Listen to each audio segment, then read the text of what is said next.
Last I checked, when the present takes on the future usually wins. Let's see if we can't figure out through all that change, all that chaos, all that complexity, where the market opportunities are.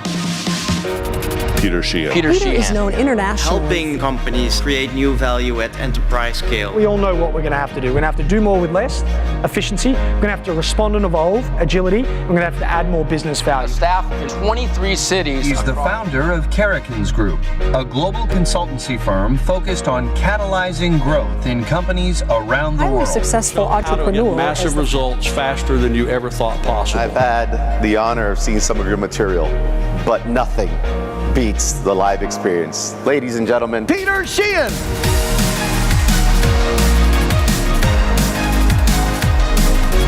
Man, do you remember the good old days? You've not seen this behavior ever, right? Companies that elevated themselves above the competition in chaotic markets and took chaos and created opportunity instead of taking chaos and creating chaos were the ones that refused to believe that the external circumstances drove their internal success. They fundamentally believed that they had the ability to create their future. I want you to imagine you own the technology, you own the brand, you dominate distribution, and then you own the content that goes on the devices. And now I want you to imagine you missed the biggest market opportunity in 50 years. Clearly, I was long in Sony stock and I haven't quite recovered from that experience. Yeah? The problem was not that we didn't see the future. The problem was that nobody at Sony talked to each other anymore. He said the more the market changes and disrupted, the more the opportunity is in the cracks. The money gets made here during times of change, and the job of the leader is not to sit above it, but to be the glue that brings all of our capability together. Because your consumer does not care how you're structured in an omni-channel world.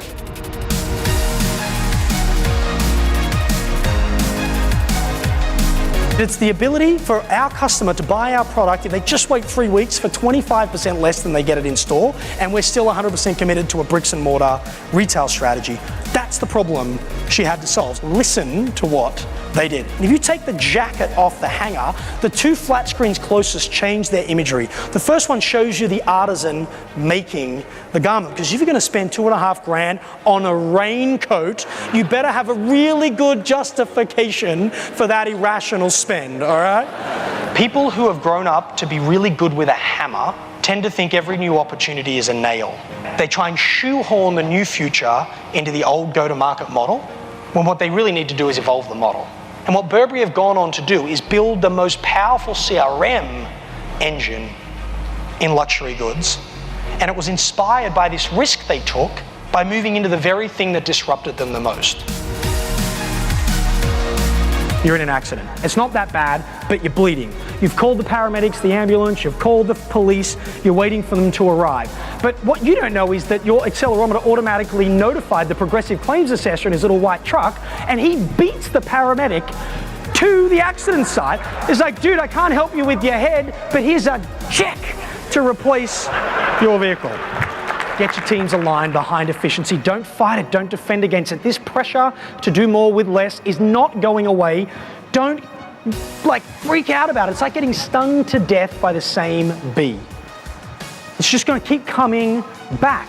Go with it. And the two things you want to do and get people focused on is, number one, don't get attached to your role, don't get attached to the particular process, don't get attached to the platform that you use, get attached to the outcome. That's point number one. Point number two is, when you start thinking about that outcome, we're going to talk a lot about outcomes in a bit, put the customer right in the center of that and then work your way out, because you could find ways to deliver better support and create a better customer outcome and spend less money doing it. You can't out Amazon. You can't out Walmart. Great companies know exactly how they're going to win. And then they put every single dollar they have and every single time unit they have to invest in amplifying that value proposition. And they're saying, you know what, we're not going to play over there. That's not our space. This is our space, but we know in order to win, we have to be this good. And then you begin this upward spiral of innovation and margin creation, by the way, as well.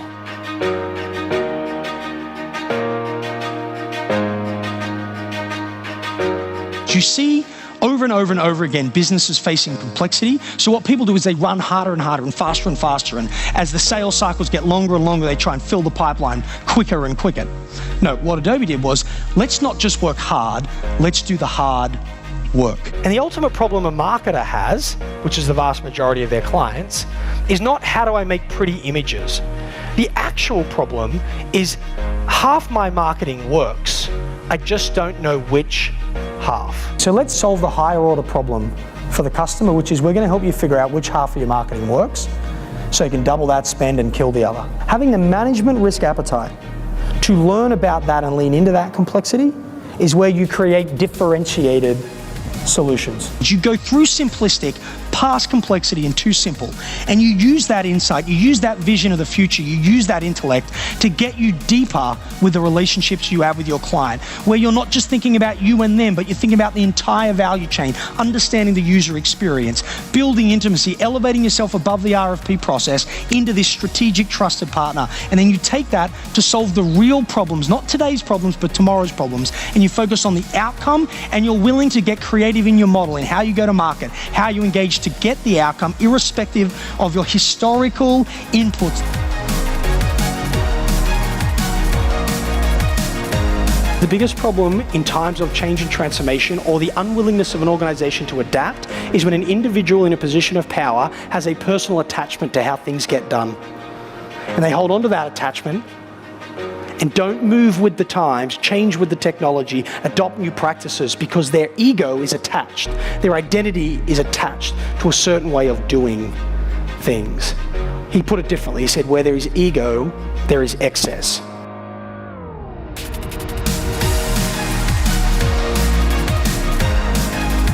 Organizational transformation is not about big decisions, it's about the accumulation of aligned, smaller decisions that stack up to the bigger vision. The organizational decision is merely the promise of value, and that actually the realization of value sits in the individual decisions that tens of thousands of people make every single day. At some point, we've got to stop talking about what has to change and start focusing almost exclusively on how we're going to get people to go on the journey.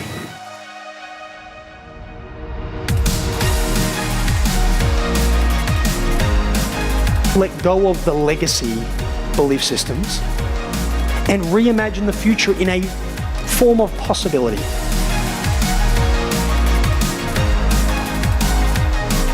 Don't change because it's going to hurt if you don't. Change because it'd be magnificent if you do.